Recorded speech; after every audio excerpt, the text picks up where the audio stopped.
जय हिंद दोस्तों। कैसे हैं आप सभी लोग। आशा करता हूं आप सभी ठीक होंगे, स्वस्थ होंगे और मौज कर रहे होंगे। एक बार फिर से अपन नए टॉपिक पर चर्चा करते हैं और आज का जो टॉपिक रहेगा अपने पास में वो रहेगा एनाटॉमी ऑफ फ्लावरिंग प्लांट। पुष्पीय पादपों की शारीरिक संरचना की बात करेंगे या आकारिकी संरचना की बातें करेंगे। और देखो, एनाटॉमी की बात चल रही है तो सीधी सी बात है, एनाटॉमी के अंदर सबसे पहला जो पोर्शन पढ़ेंगे अपन उत्तक पढ़ेंगे। क्या पढ़ेंगे? उत्तक पढ़ेंगे। ठीक है। और उत्तक पढ़े उससे पहले अपन एनाटॉमी पर कुछ चर्चा करते हैं। तो एनाटॉमी होती क्या है?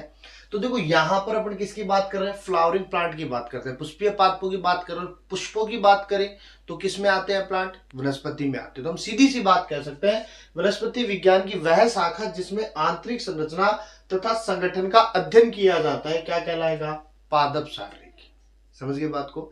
वनस्पति विज्ञान की वह शाखा जिसमें आंतरिक संरचना इंटरनल स्ट्रक्चर, उसके संगठनों के अध्ययन होगा, उसे हम क्या कहेंगे? पादप शारीरिकी। अब पादप शारीरिकी का जनक कौन है? फादर ऑफ प्लांट एनाटॉमी की बात करें तो पादप शारीरिकी का जनक कौन होगा? एन ग्रू होगा। कौन होगा? एन ग्रू होगा। वही भारतीय पादप शारीरिकी के जनक की बात करें तो कौन होगा? के ए चौधरी होगा। कौन होगा? के ए चौधरी होगा। समझ गए बात को? ये तो हो गई फ्लावरिंग प्लांट की एनाटॉमी की बात। और अगर एनाटॉमी को चाहें तो हम दो भागों में बांट सकते हैं, एना प्लस टोमी। एना का मतलब होता है तल से और टोमी का मतलब होता है काटना, अर्थात तल से काट करके हम आसानी से उसके आंतरिक संरचना की क्या कर सकते हैं? अध्ययन कर सकते हैं। समझ गए बात को? एक बेस डिसाइड होता है, वहां से हम क्या कर सकते हैं? काट करके आसानी से हम क्या कर सकते हैं? स्टडी कर सकते हैं। इन्हें हम क्या कहते हैं? एनाटॉमी कहते हैं, या डिसेक्शन के तौर पर भी इनको अपन समझ सकते हैं। अब यहां हम बात करें, जो सबसे मेन पार्ट रहेगा यहाँ का वो रहेगा प्लांट टिश्यू। क्यों रहेगा? Plant tissue. और याद हो तो प्रीवियस वीडियो में अपन ने कोशिका से रिलेटेड बातें की थी और कोशिका से रिलेटेड करीब 8 टॉपिक अपन ने डाल रखे हैं। नहीं देखा है तो आप वीडियो में जाकर के देखें, तब आपको बहुत अच्छे से समझ में आएगा।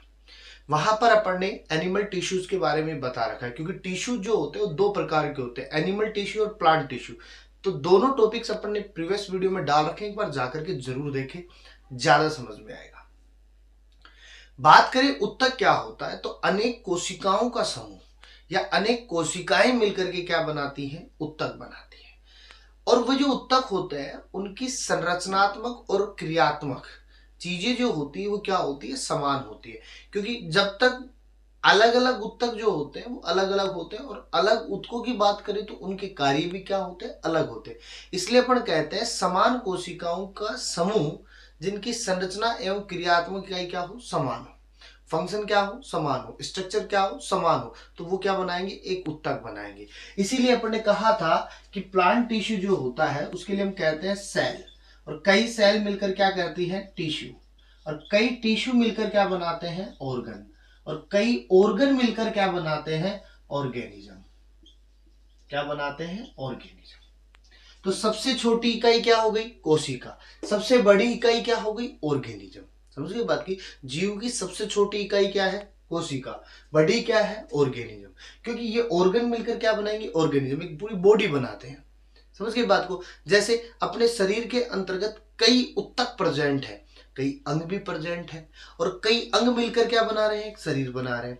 अब जरूरी थोड़ी है कि जो किडनी बना रहा है वही फेफड़े बनाए। समझ रहे हो बात को? जो किडनी बना रहा है वही फेफड़े बनाए, क्योंकि किडनी का काम अलग है, फेफड़े का काम अलग है, इसकी संरचना अलग है, फेफड़े की संरचना अलग है। तो ये सारा पोर्शन क्या होता है? अलग अलग होता है। इसलिए कहते हैं कि जो उत्तक समान व संरचना में समान होंगे वो उसी का क्या करेंगे? फॉर्मेशन करेंगे। अब प्लांट टिश्यू जो होता है उनको दो भागों में डिवाइड करते हैं। कितने भागों में डिवाइड करते हैं? दो भागों में। तो प्लांट टिश्यू कितने में डिवाइड हो रहा है? दो भागों में। एक होता है विभज्योतक भाग। कौन सा होता है? विभज्योतक भाग। और एक होता है स्थायी भाग। कौन सा होता है? स्थायी भाग। विभज्योतक को अपन ये मान सकते हैं अस्थायी भाग, और एक होता है स्थायी भाग। अब हमें पता है अस्थायी का मतलब जो वृद्धि करता रहे, जो स्थायी नहीं है, कहीं भी जा सकता है। समझ गए? स्थायी का मतलब बन गया सो बन गया, अब उसमें कोई भी परिवर्तन देखने को नहीं मिलेगा। तो हम ये कह सकते हैं विभज्योतक जो होता है विभाजन का काम करता है, जबकि स्थायी उत्तकों में किसी भी प्रकार का कोई विभाजन नहीं पाया जाता। अब बात करें, ये जो विभज्योतक होते हैं ना, वही क्या बनाते हैं, स्थायी भाग बनाते हैं। क्या बनाते हैं, स्थायी भाग बनाते हैं। कैसे बनाते हैं, आगे चर्चा करेंगे। इससे पहले इनके पोर्शंस की बात करें तो विभज्योतक उत्तक को हम तीन भागों में डिवाइड करते हैं। कितने में करते हैं, तीन में करते हैं। एक होता है एपिकल पार्ट, एक होता है इंटरकैलरी पार्ट, और एक होता है लेटरल पार्ट। एपिकल का मतलब शीर्षस्थ, जो सिरे पर पाया जाता है, जो मेन पॉइंट पर प्रेजेंट है सिरे पर, वो कौन सा है, शीर्षस्थ। अंतर्वेशी की बात करें, इंटरकैलरी की बात करें, जो बीच में प्रेजेंट है, कहां प्रेजेंट है, बीच में। अंतर्वेशी, इंटरकैलरी, इंटरकैलरी मतलब इंटर का मतलब अंदर, जो बीच में प्रेजेंट है, अंदर प्रेजेंट है, वो कौन सा है, अंतर्वेशी। लेटरल, पार्श्वीय, जो साइडों में प्रेजेंट है, वो कौन सा है, पार्श्वीय। उसी प्रकार अपन परमानेंट को भी दो भागों में बांटते हैं। एक सरल में बांटते हैं तो एक किस में बांटते हैं, जटिल में बांटते हैं, सिंपल और कॉम्प्लेक्स। अब सीधी बात करें, नाम में सरल है लेकिन है सरल नहीं है, ये जटिल से भी ज्यादा जटिल होते हैं। तीन प्रकार होते हैं, मृदुतक पैरेनकाइमा, स्थूल कोण उत्तक कोलेनकाइमा, दृढ़ोत्तक स्क्लेनकाइमा। इनको सीधा सा PCS के रूप में भी याद कर सकते हो। P का मतलब पैरेनकाइमा, C का मतलब कोलेनकाइमा, और S का मतलब स्क्लेरनकाइमा। और जटिल दो प्रकार के, जाइलम और फ्लोएम, जाइलम और फ्लोएम करते हैं। समझ गए।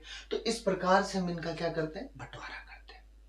अब विभज्योतक क्या होते हैं, स्थायी क्या होते हैं, वो आगे चर्चा करेंगे। तो इसका एक छोटा सा स्क्रीनशॉट लीजिए, आगे बताते हैं। पादप उत्तकों के प्रकारों की बात करने के बाद में हम बात करते हैं विभज्योतक उत्तक की, जो पादप उत्तक का फर्स्ट पोर्शन है। और विभज्योतक के लिए अपन ने कहा था कि प्लांट की वृद्धि की जिम्मेदारी जो है, प्लांट को बढ़ाने की जिम्मेदारी जो है, प्लांट की लंबाई की जिम्मेदारी जो है, वो किस पर डिपेंड करता है, विभज्योतक पे। किस पर डिपेंड करता है, विभज्योत की भाग पे डिपेंड करता है। अब बात करें विभज्योत की शब्द किसने दिया, तो विभज्योत की शब्द किसने दिया, नेगली ने दिया था। किसने दिया, नेगली ने। अपन कह रहे हैं वृद्धि से रिलेट करता है, तो हम कह सकते हैं उत्तक के वृद्धि वाले भाग में उपस्थित होता है। अर्थात पादप की जो लंबाई करवाता है या उसे बढ़ाने का जो काम करता है, वो किसका है, विभज्योत की पार्ट का है। जीवन भर विभाजनशील अवस्था में रहता है। अगर पादप को आप काट दोगे तो फिर ये क्या करने लग जाएगा, वृद्धि करने लग जाएगा, फिर काट दो फिर वृद्धि करने लग जाएगा। ऐसा नहीं है उखाड़ के ही रख दोगे तो वृद्धि कहां से करेगा, काट रहे हो वृद्धि करेगा। क्यों, वहां क्या प्रेजेंट है, विभज्योत की भाग प्रेजेंट है। जब तक पादप जीवित है तब तक वृद्धि करता रहेगा। किसकी वजह से, विभज्योत की पार्ट की वजह से। किसकी वजह से, विभज्योत की पार्ट की वजह से। वही अवयस्क कोशिकाओं से बना होता है। अवयस्क का मतलब जो वृद्धि करता रहता है। एक होता है वयस्क जो वृद्धि नहीं करता है, एक होता है अवयस्क जो क्या करता रहता है, वृद्धि करता रहता है। अर्थात विभाजन निरंतर होता रहता है। अब बात करते हैं विभज्योतकी के पोर्शन की। तो विभज्योतकी के पोर्शन को हम तीन भागों में डिवाइड करते हैं। एक होता है उत्पत्ति व विकास के आधार पर, ओरिजिन एंड डेवलपमेंट के बेस पर। एक होता है पादप की स्थिति के आधार पर, लोकेशन के आधार पर, और एक होता है कार्य के आधार पर। अपन सबसे पहले उठाते हैं उत्पत्ति व विकास के आधार पर, ओरिजिन एंड डेवलपमेंट के आधार पर कितने प्रकार होते हैं। तो इसके आधार पर तीन प्रकार होते हैं।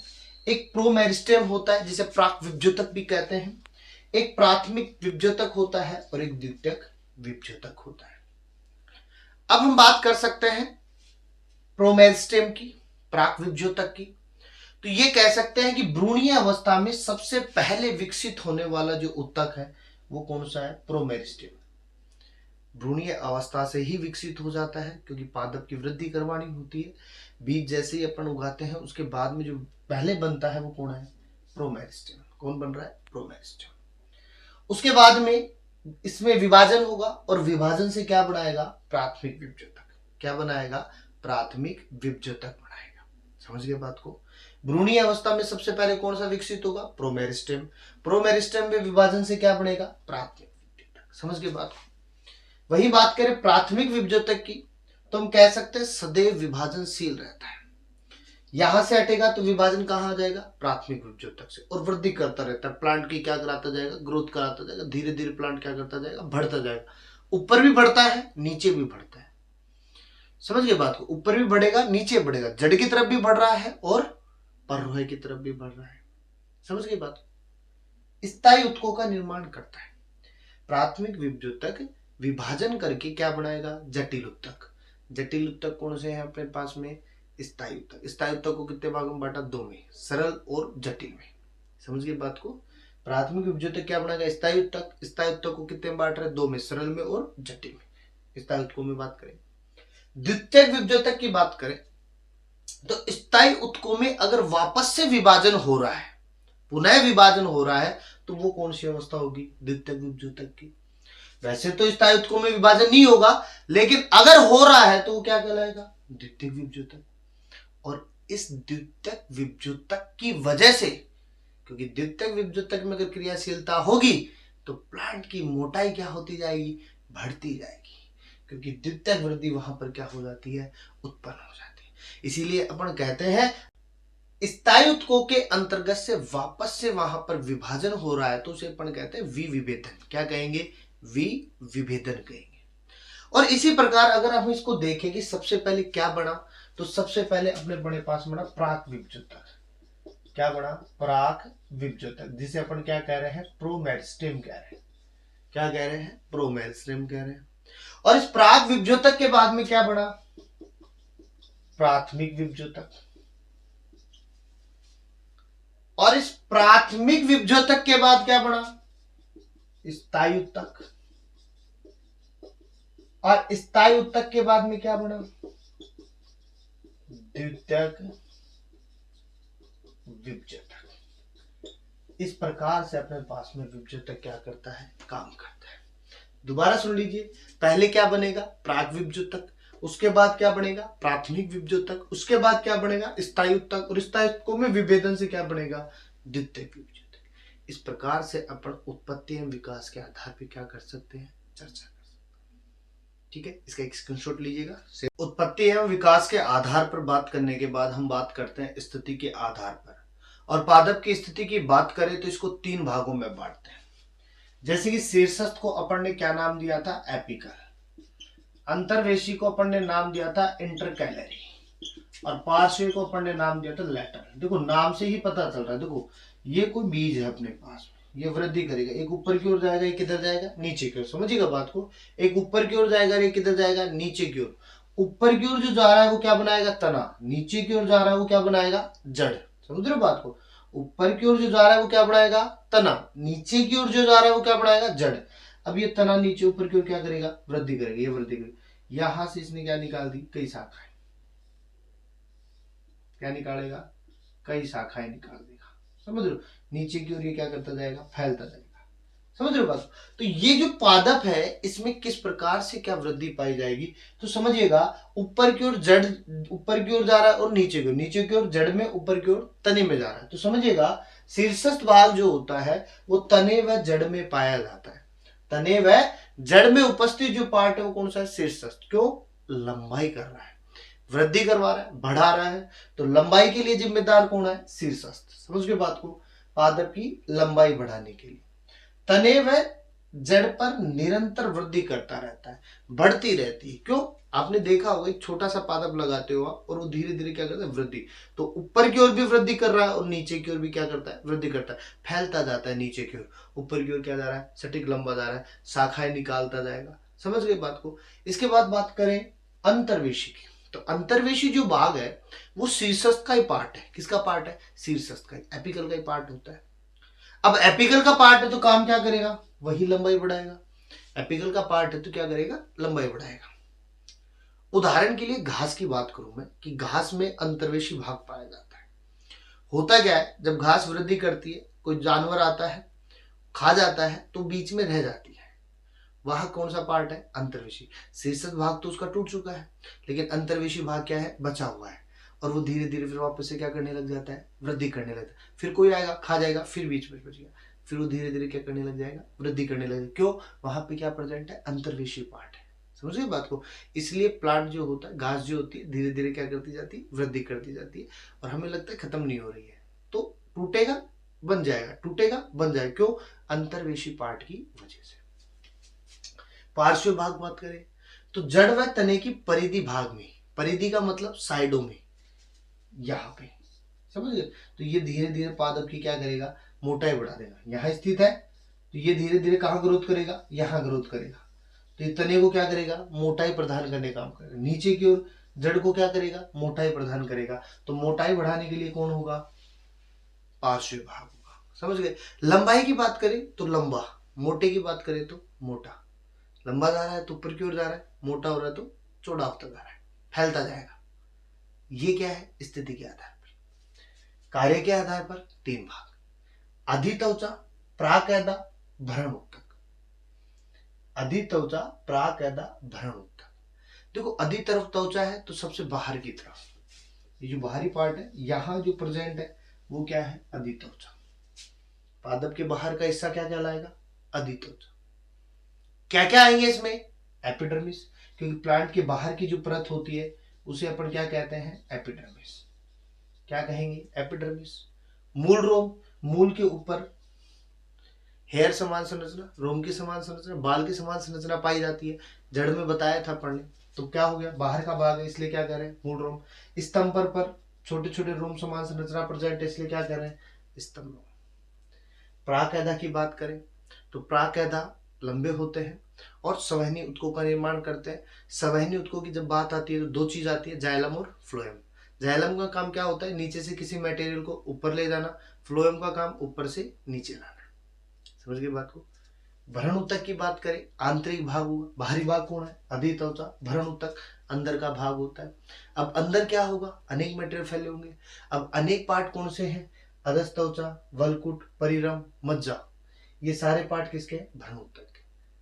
तो इस प्रकार से अपन एक विभज्योत की पोर्शन की चर्चा कर सकते हैं। समझिए बात को। इसका छोटा सा स्क्रीनशॉट लीजिए, आगे बात करेंगे।